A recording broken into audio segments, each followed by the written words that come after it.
Here's a question that sounds simple, but opens up into something considerably more complicated the moment you start pulling on it. Did ancient humans have one partner? It is a question that manages to be simultaneously evolutionary, anthropological, philosophical, and deeply personal depending on who is asking and why. And the answer, once you actually dig into the biology, the archaeology, the primatology, and the cross-cultural anthropological evidence, is one of those answers that satisfies nobody completely, which is usually a sign that it is probably accurate. The short answer is mostly, kind of, with significant variation, and the concept of one partner as we currently understand it is doing a lot of work in that question that needs to be unpacked before the question even makes sense. The longer answer is what this is about. Let us start with biology, because the body keeps a record of what our ancestors were doing, even when those ancestors left no other documentation. The question of whether a species practices monogamy, polygyny, or some other mating system is one that evolutionary biologists have developed tools to assess from physical characteristics alone. This is possible because different mating systems produce different selection pressures that leave different anatomical signatures in the bodies of the animals that practice them. The anatomy is a kind of fossil evidence of reproductive behavior, preserved in the very structure of the body long after the specific individuals and their specific choices are gone. In species with strong polygyny, where one male mates with many females and male-male competition for access is intense, males tend to be significantly larger than females. This is because larger males win more fights and therefore have more reproductive success, creating strong selection pressure for male size over time. Gorillas are the classic example. Male gorillas are roughly twice the body mass of females, reflecting a mating system in which dominant males maintain exclusive access to multiple females and compete violently with other males for that access. The anatomy is the mating system written in bone and muscle. In strictly monogamous species, by contrast, male and female body sizes tend to be similar or identical. There is no size advantage to be gained from male-male competition when each male pairs with one female regardless of fighting ability, so the selection pressure for male size is reduced or eliminated entirely. Now look at humans. The average male human is roughly 15 to 20% heavier and 5 to 7% taller than the average female human. This is a moderate degree of sexual dimorphism, more than you would expect from a strictly monogamous species, significantly less than you would expect from a strongly polygynous one like gorillas. The biology is pointing toward a mating system somewhere between strict monogamy and strong polygyny. Not one and not the other, something in between that is more complex than either clean category allows. Testis size relative to body size provides a second biological clue, and this one is arguably more revealing than body size dimorphism. In species where females routinely mate with multiple males in rapid succession, sperm from different males compete inside the female reproductive tract for fertilization. This creates selection pressure for males to produce more sperm, resulting in larger testes relative to body size. Chimpanzees, which have a highly promiscuous mating system where multiple males mate with the same female in rapid succession, have enormous testes relative to their body size. The sperm competition is intense, and the anatomy reflects it with absolute clarity. Gorillas, whose females mate exclusively with the dominant male, have small testes relative to body size because there is no competition to select for sperm production volume. Human testis size falls between these two extremes. Larger than gorillas, suggesting some sperm competition occurred in our evolutionary past, and that females sometimes mated with more than one male in close succession. Smaller than chimpanzees, suggesting we were not as promiscuous as they are. The anatomy is, again, pointing toward an intermediate, mixed system, not strictly monogamous, not highly promiscuous, something in between that does not map cleanly onto either pole and that requires more nuance than either simple story can provide. Put the biology together, and you get a consistent picture. Homo sapiens evolved in a mating context that was neither strictly monogamous nor highly promiscuous, but something messier and more variable than either of those clean categories. The question is what that messier reality actually looked like in practice. And for that, we need to look at the anthropological evidence from actual human societies across history and around the world. The cross-cultural anthropological record is both illuminating and somewhat inconvenient for anyone who wants a simple answer. Of all human societies that have been studied and documented by anthropologists, a database of several hundred cultures compiled across the 20th century in resources like the Standard Cross-Cultural Sample and the Ethnographic Atlas. The majority permit polygyny. Roughly 80 to 85% of documented human societies permit a man to have more than one wife simultaneously.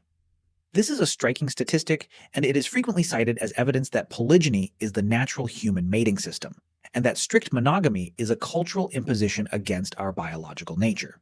But the statistic requires significant context to be meaningful, and without that context, it is actively misleading. First, permitting polygyny is not the same as practicing it universally or even commonly. In most of the societies that formally permit polygyny, the majority of actual pairings are monogamous in practice.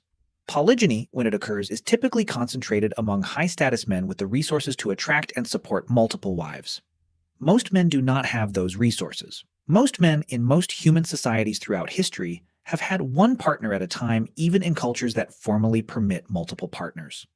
The legal or cultural permission and the actual lived practice are reliably and significantly different things, and conflating them produces a distorted picture.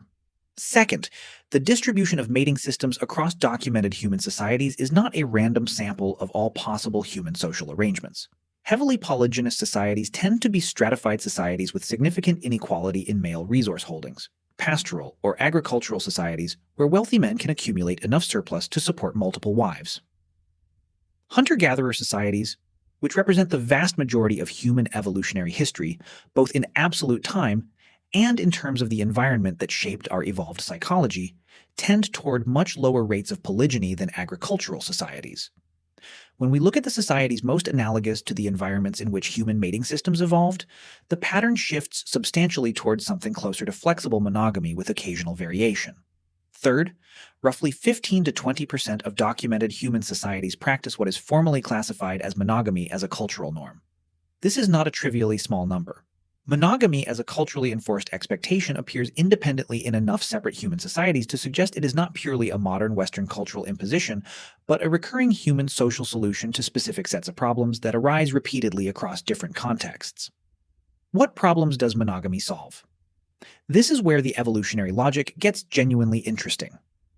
One influential theory, developed by researchers including Joseph Henrich, holds that socially enforced monogamy, the cultural and legal pressure for men to maintain exclusive partnerships with one woman, emerged as a solution to the problems created by highly unequal reproductive success among men. In strongly polygynous systems, high-status men monopolize reproductive access, leaving large numbers of lower-status men without partners. Groups of unpartnered men with nothing to lose and everything to gain from risky competitive behavior are, historically and cross-culturally, not great for social stability. They fight more, take more dangerous risks, and disrupt collective cooperation in ways that impose significant costs on the entire group. Monogamous norms reduce the variance in male reproductive success. They give lower-status men access to partners they would not have in a fully polygynous system, which reduces their motivation for disruptive competitive behavior and increases their investment in the group's collective welfare. The society as a whole becomes more cooperative, more stable, and better able to engage in the kind of long-term collective projects that complex civilization requires.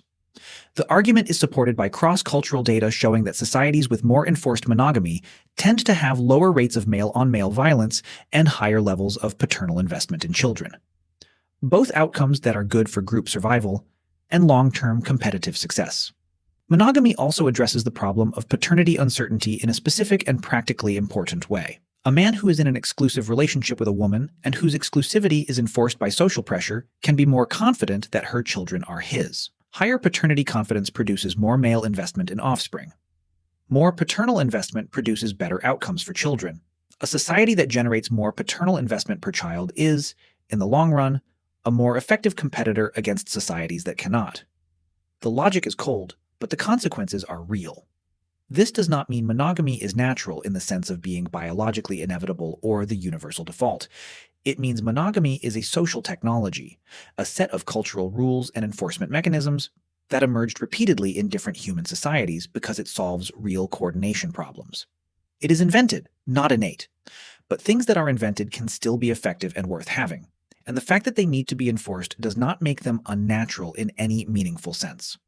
Now let us talk about what actually happened in practice across human history, because social norms and actual human behavior are reliably different things in every human society ever studied.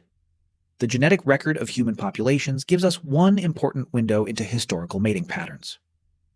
Y chromosome genealogical studies. which trace the male line through direct father-to-son transmission, have identified patterns consistent with highly unequal male reproductive success in some historical periods.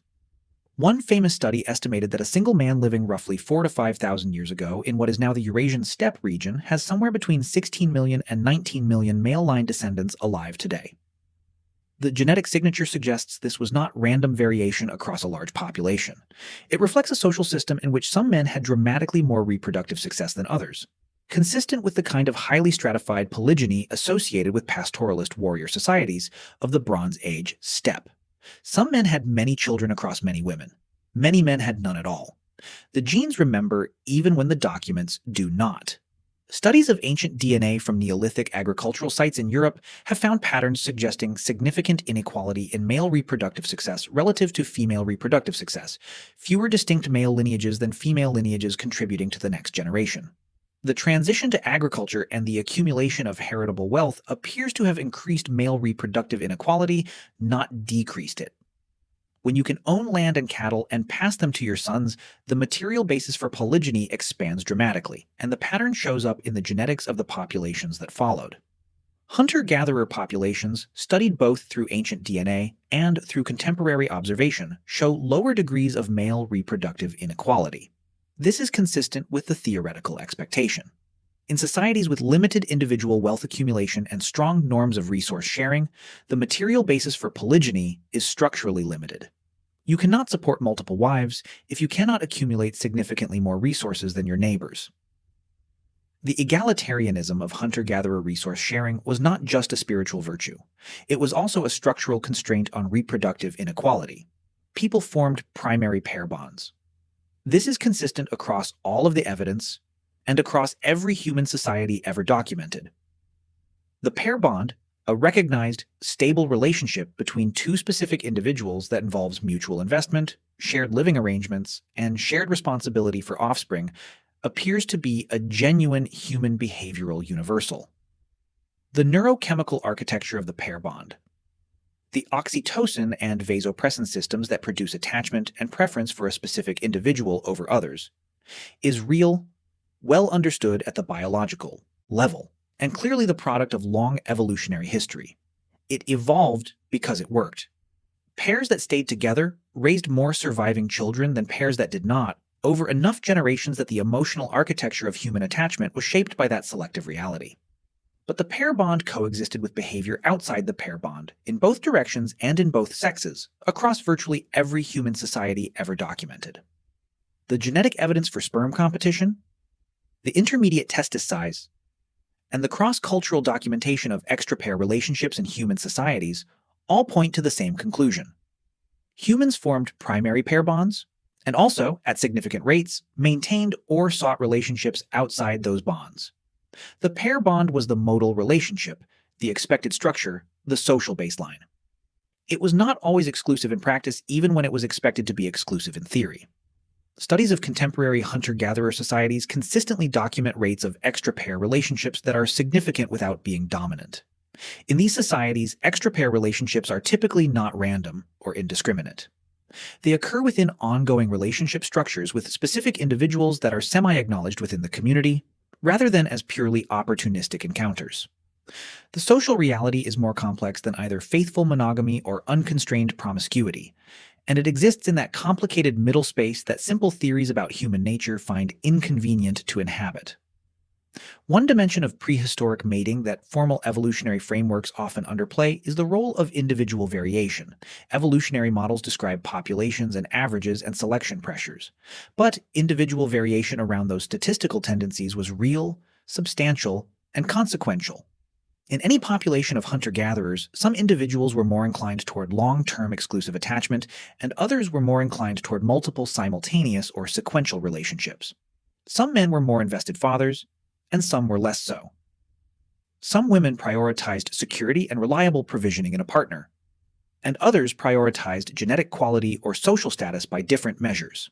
This individual variation was not noise in the system. It was part of the system. Evolution does not eliminate variation, it shifts the distribution. And the distribution of human mating inclinations is genuinely wide, which is part of why human mating systems across cultures are genuinely variable rather than converging on a single universal pattern. The psychology of jealousy is one of the clearest windows into the ancestral mating system, because jealousy is an evolved psychological response to a specific threat, the threat of losing a partner or a partner's investment to a competitor. The specific structure of jealousy in humans reveals what the ancestral mating environment was like, because psychological mechanisms evolve in response to the threats that were consistently present over evolutionary time. You do not evolve a mechanism for responding to threats that never occurred. Research on jealousy consistently shows that it is a cross-cultural universal, present in every human society ever studied, associated with similar behavioral responses across cultures, and demonstrably connected to mate retention and pair bond maintenance. The universality of jealousy is strong evidence that pair bonds were a consistent feature of the ancestral environment, and that the disruption of those pair bonds by outside competitors was a consistent enough threat to create selection pressure for a specific emotional response to it. The specific structure of jealousy also reveals something about the ancestral mating situation. Studies across multiple cultures find consistent differences in the triggers for intense jealousy between men and women. Men report more intense jealousy in response to sexual infidelity, the threat that a partner has had sex with someone else, while women report more intense jealousy in response to emotional infidelity, the threat that a partner has formed a deep emotional attachment to someone else. These differences are predicted by evolutionary theory on the basis of the different reproductive consequences of each type of infidelity for each sex. For a man in the ancestral environment, sexual infidelity by a partner creates the risk of investing resources in offspring that are not his.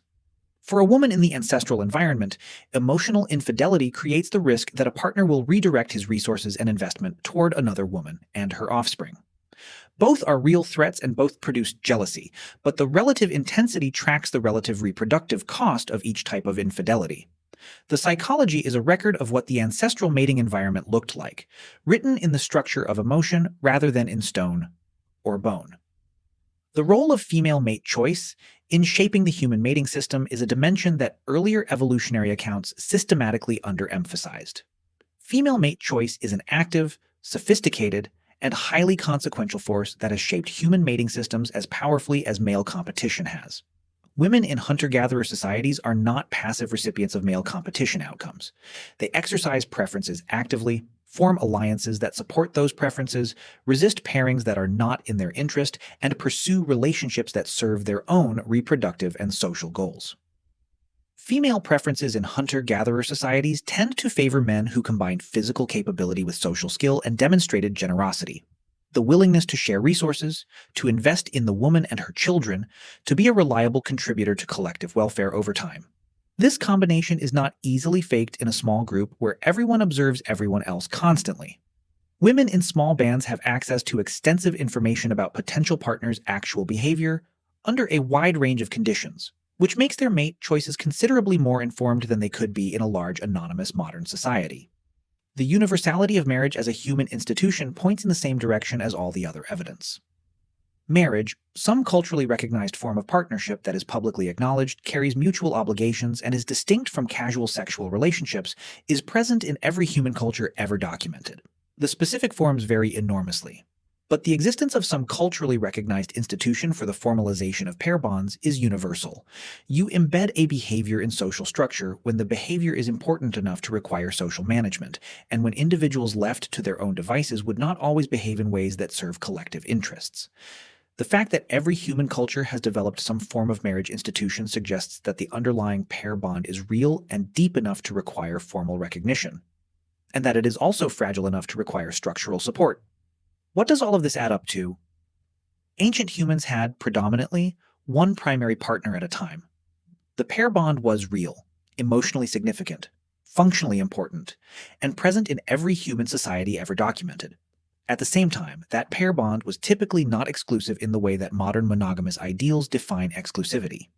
Extra-pair relationships occurred, were managed rather than absent, and left traces in both the genetic record and the cross-cultural anthropological documentation of virtually every human society ever studied. The mating system of our species is, in the somewhat inelegant but accurate language of the evolutionary biologists who study it, facultative monogamy with variation. The default is a recognized pair bond with one primary partner. The system is flexible enough to accommodate variation in both directions. This is not a comfortable answer for anyone who wants the biological facts to straightforwardly vindicate their preferred social arrangement. It does not vindicate strict monogamy as the only natural human configuration. It does not endorse non-monogamy as the authentic evolutionary baseline that modern culture has corrupted.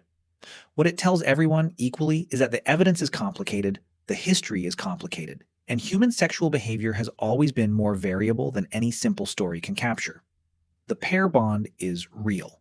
Exclusivity is variable. The specific shape of any given human partnership is negotiated between biology and culture and circumstance in ways that resist easy generalization and that have resisted it for as long as humans have been forming partnerships and arguing about what those partnerships should look like. Which, if you have ever been in a relationship, is probably not news to you.